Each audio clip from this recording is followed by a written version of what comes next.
Ever wondered why a chicken crossed an NFL field? Well, it heard the referee was blowing foul calls. Now let's dive into the unpredictable world of NFL referees.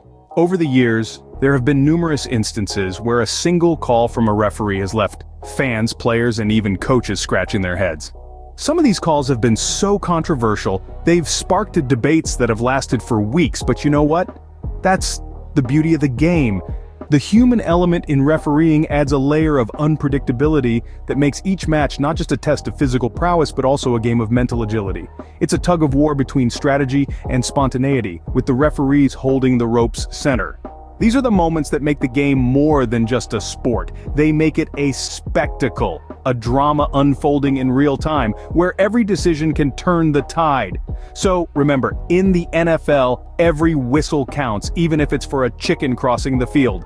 Imagine being an NFL referee, where your job is to remember a rulebook thicker than a phone book from the 90s. Now, let's take a dive into the deep end of the NFL rulebook. There are some rules so obscure, they're enforced less often than a total solar eclipse. One of these is the fair catch kick. If a team makes a fair catch, they can actually attempt a field goal from that spot on the next play. No defense, just the kicker and the ball. It's like a free throw in basketball, but with a football, and it happens about as often as finding a four-leaf clover.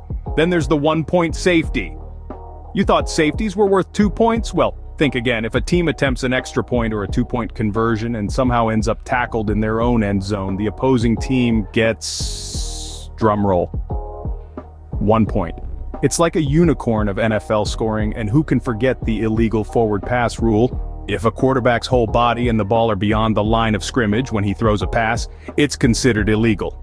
Imagine being the referee who has to keep an eye on the quarterback's feet, the ball, and the line of scrimmage all at once. It's like juggling chainsaws while riding a unicycle. These rules, and many more like them, add a layer of complexity to the game that's as thick as the rulebook itself. They can turn a routine play into a head-scratching moment of, wait, what just happened? And they keep both the players and the fans on their toes, adding an unpredictable element of surprise that makes each game unique. So the next time you watch a game, spare a thought for the referees who have to remember all these rules. It's not just a game of football, it's a game of rulebook roulette. Being an NFL referee is like being a parent to 22 overgrown children with a slight aggression problem. Imagine having to mediate a sibling rivalry, but on a field with giant men who could bench press you without breaking a sweat. Quite the image, right? These referees, donned in their signature black and white, are tasked with the monumental duty of controlling the game, whilst managing the egos and tempers of players who, let's face it, are not exactly thrilled to be told they're in the wrong. Imagine the pressure of making a call that could potentially shift the momentum of the game. It's like deciding who gets the last slice of pizza at a sleepover, but with millions of eyes watching you, waiting for you to slip up. And let's not forget the disputes. The disputes. They're like playground squabbles, but with a lot more testosterone.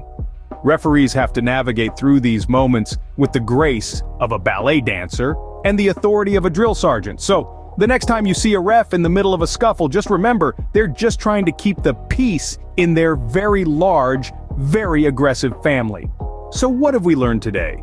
That being an NFL referee is like being a traffic cop, a parent, and a librarian all at once. It's a job that requires the precision of a Swiss watch, the patience of a saint, and the agility of a gazelle. Remember how we talked about the unpredictability of referee calls? Well, it's like trying to predict the weather in a city with 4 seasons in a day. 1 minute it's sunny, the next it's raining penalties, and let's not forget the complexity of the NFL rulebook. Navigating it is like trying to solve a Rubik's Cube while riding a roller coaster. It's a whirlwind of clauses, subclauses, and footnotes that would give even the most seasoned lawyer a run for their money.